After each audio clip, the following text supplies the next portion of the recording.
സൂറെക്സിത് ഡോമിനുസ് പേരെ ഹല്ലേലൂയ. കർത്താവ് സത്യമായും ഉയർത്തെഴുന്നേറ്റു. ഹല്ലേലൂയ. ഏവർക്കും ഈ പുണ്യ ജൂബിലി വർഷത്തിൽ ആഗതമായ ഈസ്റ്ററിൻ്റെ എല്ലാ പ്രാർത്ഥനാ മംഗളങ്ങളും ആദ്യമേ തന്നെ ഞാൻ സ്നേഹപൂർവ്വം ആശംസിക്കുന്നു.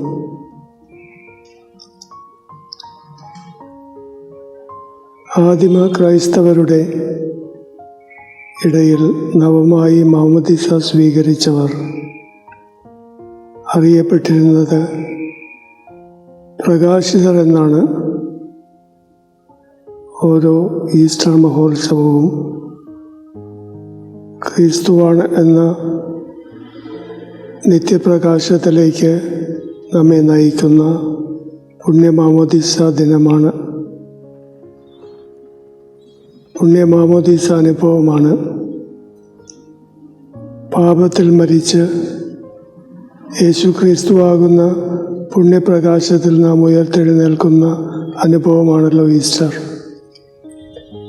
ക്രിസ്തു മരിച്ചതിന് ശേഷം പിതാവിൻ്റെ മഹത്വത്തിൽ ഉയർത്തെഴുന്നേറ്റതുപോലെ നാമും പുതിയ ജീവിതം നയിക്കേണ്ടതിനാണ് അവനോടൊത്ത് സംസ്കരിക്കപ്പെട്ടത്.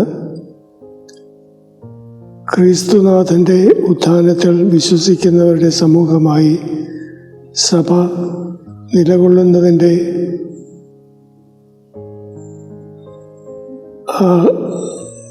ആധാരവും മാമോദീസ സ്വീകരണമാണ്. ക്രിസ്തുവിൽ മരിക്കുകയും ക്രിസ്തുവിൻ എന്നും ജീവിക്കുകയും ചെയ്യുന്ന മാമോദീസ അനുഭവത്തിൻ്റെ നിർണായകമായ വിസ്മയകരമായ സാക്ഷ്യപ്പെടുത്തലാണ് ഈസ്റ്റർ. ഉത്ഥാനം ചെയ്ത ക്രിസ്തു മരണത്തിൻ്റെ അവസ്ഥയിൽ നിന്ന് നിത്യജീവിതത്തിൻ്റെ കൃപയിലേക്കാണ് എഴുന്നള്ളിയത്.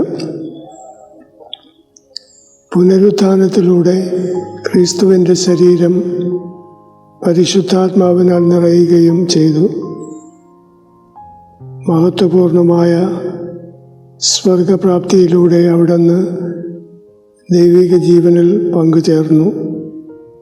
ഈസ്റ്റർ എന്ന നവമാമോദീസ അനുഭവത്തിലും നാം കാണുന്നതും ഈ പ്രാപഞ്ചിക സത്യമാണ്. മരണത്തിന് ക്രിസ്തുവിൻ്റെ മേൽ ഇനി അധികാരമില്ല.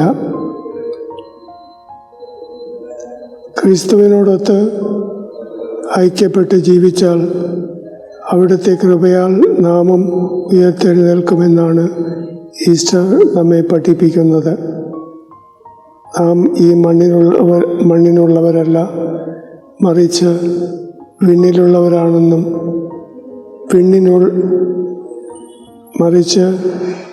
വിണ്ണിനുള്ളവരാണെന്നും ഈസ്റ്റർ നമ്മെ ഓർമ്മിപ്പിക്കുന്നു. അതിനാൽ ക്രിസ്തുവിന്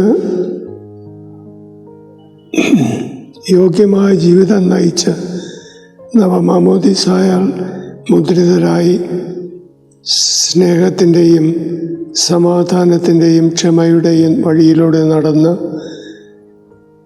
ഒരിക്കലും അവസാനിക്കാത്ത പ്രത്യാശയുടെ തീർത്ഥാടകരാകാൻ ഈ മഹാജൂബിലി ഈസ്റ്ററിലൂടെ ദൈവം നമ്മെ ആശീർവദിക്കട്ടെ.